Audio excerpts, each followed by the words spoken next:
और ये दोनों खाई में गिर जाते हैं। उधर उमा बस से सुरक्षित गांव से काफी दूर निकल आई होती है, लेकिन दुर्गा की सौतेली बहन उसे बस में देख लेती है और उसे पकड़कर सरपंच के हवाले कर देती है। सरपंच उमा और उस बुजुर्ग को जिसने उसकी मदद की थी, इन दोनों को बहुत मारता है, जिसके बाद जबरदस्ती उसकी माँ की ही तरह उमा को भी देवदासी बना दिया जाता है। और इतनी छोटी उम्र में देवदासी बनी उमा को एक पुरुष की सेवा करने के लिए भी भेज दिया जाता है। तभी उधर शंकर को होश आता है, जिसे एक बौद्ध साधु ने बचा लिया था और उसके चोटों की मरहम पट्टी कर दी थी। जानवी के बारे में पूछने पर वो साधु शंकर को बताता है कि वो गिरते हुए पेड़ की डालियों में फंस गई थी और उसे वो बचा नहीं पाए। उधर जानवी का शरीर जंगल में पड़ा हुआ होता है, जिसमें अचानक हरकत होने लगती है। उधर देवदासी उमा के पास आया हुआ पुरुष अचानक कमरे से भागते हुए बाहर निकलता है।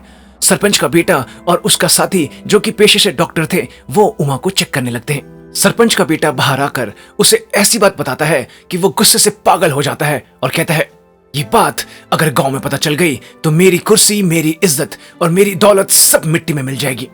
सरपंच अपने आदमियों को कहकर उमा को जलाकर मारने का हुक्म देता है, लेकिन सरपंच के बेटे का दोस्त सरपंच से उमा को ना मारने को कहता है और उसे बहुत सारे पैसे देकर खरीद लेता है।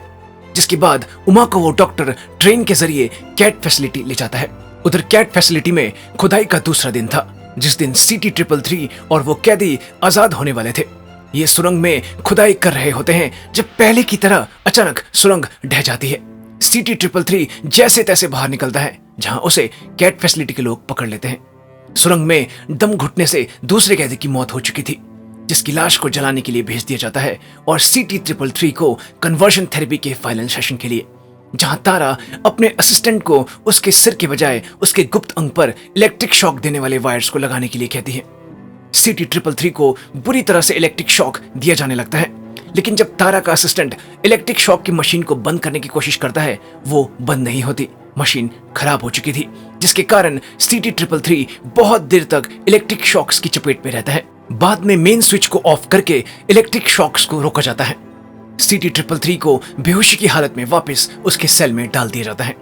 तारा डॉक्टर बख्शी को बताती है कि उनका एक्सपेरिमेंट फेल हो गया और लैब में CT-333 के साथ हुई इस दुर्घटना का उसके शरीर पर बहुत बुरा असर हुआ है।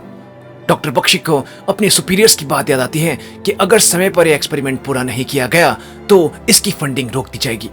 डॉक्टर बख्शी एक आखिरी कोशिश के रूप में लेबोरेटरी रूम में CT-333 पर ब्रेन सर्जरी करने का फैसला करते हैं। उधर पहाड़ों के ऊपर मौजूद बौद्ध मठ में बौद्ध साधु शंकर का इलाज कर रहे होते हैं, जब अचानक शंकर को CT-333 और उमा मदद के लिए पुकारते हुए दिखते हैं।